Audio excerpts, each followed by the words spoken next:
Ο πρόεδρος της Βουλής με την χθεσινή του διαμαρτυρία στη Βουλή έδειξε δυναμισμό και σταθερότητα των απόψεών του, δηλώνει ο Δήμαρχος Μεσοποταμίας Χαράλαμπος Σωτηριάδης, σχολιάζοντας τη χθεσινή τοποθέτηση του Προέδρου της Βουλής. Ωστόσο, προσθέτει πως ο κύριος Πετσάλινγκος θα έπρεπε να κάνει αναφορά και στη Μεσοποταμία.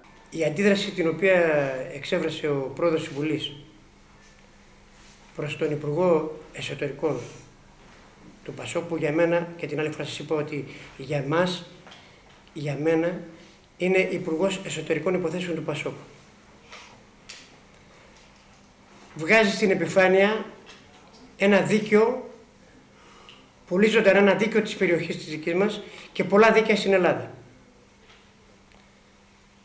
Δεν είναι τυχαίο ότι ο πρόεδρος της Βουλής, που είναι ένα καταξιωμένο στέλεχος του ΠΑΣΟΚ, τρίτος στην τάξη στην ιεραρχία, να διαμαρτύρεται και να αμφισβητεί την επιλογή του Υπουργείου Εσωτερικών για τον Καλλικράτη. Όταν λοιπόν ο κ. Πετσάλικος διαμαρτύρεται, που για μένα έδειξε μια δυναμική σταθερότητα των απόψεων του, υποστήριξε αυτά που πιστεύει με πάθος, χωρίς να σκεφτεί τις συνέπειες μέσα στο εσωτερικό του κόμματός του. Όταν άλλοι συνάδελφοί του κάνουν την πάπια για να μην, ενώ είναι διαμαρτυρόμενοι, κάνουν την πάπια για να μην έχουν απειλές διαγραφής ή περιθωριοποίησης μέσα στο ίδιο το κόμμα. Αυτό για μένα στην πολιτική είναι δύναμη. Αλλά μου δίνει όμως και την ευκαιρία, γιατί και εγώ έχω ένα παράπονο από τον κύριο Πετσάλικο, το μόνο παράπονο που έχω, γιατί για όλα τα άλλα ήμουνα και είμαι ευχαριστημένος, ότι έπρεπε να δει το θέμα της Μεσοποταμίας. Διότι και η τοποθέτηση του κύριου Ρακούση για τον όλο σχεδιασμό δικαιώνει τη Μεσοποταμία απόλυτα. Πάρτε παράδειγμα τον νόμο Καστοριάς. Είπε ο κύριος Ραγκούσης ότι ας μπουν σε ένα δήμο και μετά με τα 2/3, σε ένα δημοψήφισμα δηλαδή που μπορεί να γίνει, με τα 2/3 μπορεί να αλλάξει και όνομα και θέση. Είπε επίσης ότι δεν κάναμε δημαρχείο σε κάποια περιοχή γιατί υπάρχει έτοιμο κτίριο. Είναι το δεύτερο που μας δικαιώνει. Και τρίτον, ότι στο Δήμο Μακεδονών, τον ορεινό που πήγε να γίνει, αντιδράσανε με δημοτικά συμβούλια 2 δήμοι, άρα δεν στην του Δήμου. Και έρχομαι το ρωτάω τον κύριο Υπουργό Εσωτερικών Υποθέσεων του ΠΑΣΟΚ. Γιατί και εγώ είμαι δήμαρχος, είμαι ένας πολίτης, δικαιούμαι να διαμαρτύρομαι, δεν έχω να φοβηθώ και τίποτα, έχω δικαίωμα του λόγου μου.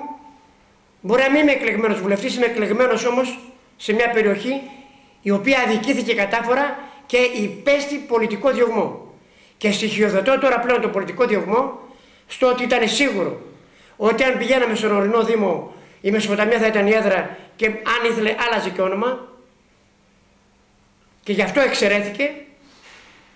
Δεύτερον, η Μεσοποταμία οι τρεις δήμαρχοι συμφωνήσαμε από κοινού για έναν ορεινό Δήμο, που σημαίνει ότι υπήρχε συνένεση, δεν υπήρχε κανένα πρόβλημα να δημιουργηθεί το πρόβλημα που δημιουργήθηκε.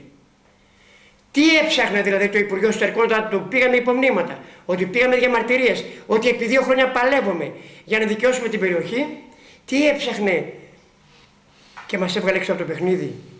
Έψαχνε την ταραχή. Έψαχνε την ταραχή. Και μπορεί να φαίνεται ότι φωνάζω μόνο εγώ στην περιοχή, να μην είναι όμως σίγουροι το τι θα συμβεί υπόγεια, γιατί δεν είμαστε άνθρωποι οι οποίοι μπορούν να βγούμε στους δρόμους και να δημιουργήσουμε προβλήματα. Σεβόμαστε και τις άλλες κοινωνικές ομάδες. Να μην είναι σίγουροι όμως τι θα συμβεί υπόγεια όταν θα έρθει η ώρα να επικληθούν αυτοί οι άνθρωποι να στηρίξουν κάποια πρωτοβουλία αυτής της κυβέρνησης που τη Μεσοποταμία την έστειλε εκεί που δεν έπρεπε να τη στείλει. Και έχω προειδοποιήσει τον κύριο Ρακούση και τον κάθε Ρακούση ότι εγώ σαν δήμαρχος δεν θα πληρώσω τη διαφορά που θα προκύψει στο τιμολόγιο της φορολογίας μου σαν δημότης του καινούριου Δήμου από αυτή που πλήρωνε σαν δημότης της Μεσοποταμίας. Θα την πληρώσει ο κύριος Ρακούσης και αυτοί που σχεδιάσαν να το... Αλλά επίσης ήθελα να υπενθυμίσω τον κύριο Ρακούση, αυτός ο κύριος που το συμβούλεψε ή οι κύριοι που το συμβουλέψανε, να μην είναι η Μεσοποταμία στην τριάδα αυτή, να εξαιρεθεί. Αναιρεί την τοποθέτησή του για καινούργιο δημαρχείο. Δεν τα βλέπει τα καινούργια δημαρχεία που ακόμα χτίζονται, ακόμα δεν τελείωσε η εργολαβία. Δεν τα βλέπει. Θα πάει να κάνει καινούργιο δημαρχείο στο καινούργιο δήμο, πού θα τα βρει τα λεφτά, όταν εμάς μας στερούν έσοδα.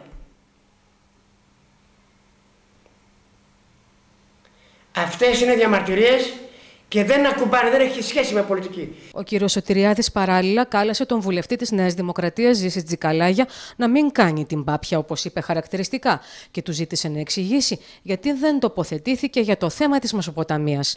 Θα εκφράσω και ένα παράπονο προς τον βουλευτή της Νέας Δημοκρατίας, τον κύριο Τζικαλάγια, τον φίλο μου τον κύριο Τζικαλάγια.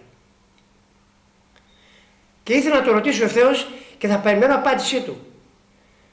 Δεν βλέπει δίκιο στο αίτημα της Μεσοποταμίας. Δεν αισθάνεται πολιτικό διωγμό. Είναι βουλευτής της Νέας Δημοκρατίας. Μήπως πιστεύει ότι δίκαια η Μεσοποταμία εξαιρέθηκε. Να μας πει αν αισθάνεται πολιτικό διωγμό και να μας εξηγεί γιατί δεν τοποθετήθηκε, παρά ασχολιόταν για το όνομα του Άργους, αν θα πρέπει να είναι Ορεστίδος, αν θα πρέπει να είναι Άργος, ή αν έχουμε άδικο να μας το υποδείξει. Να μην κάνει την πάπια.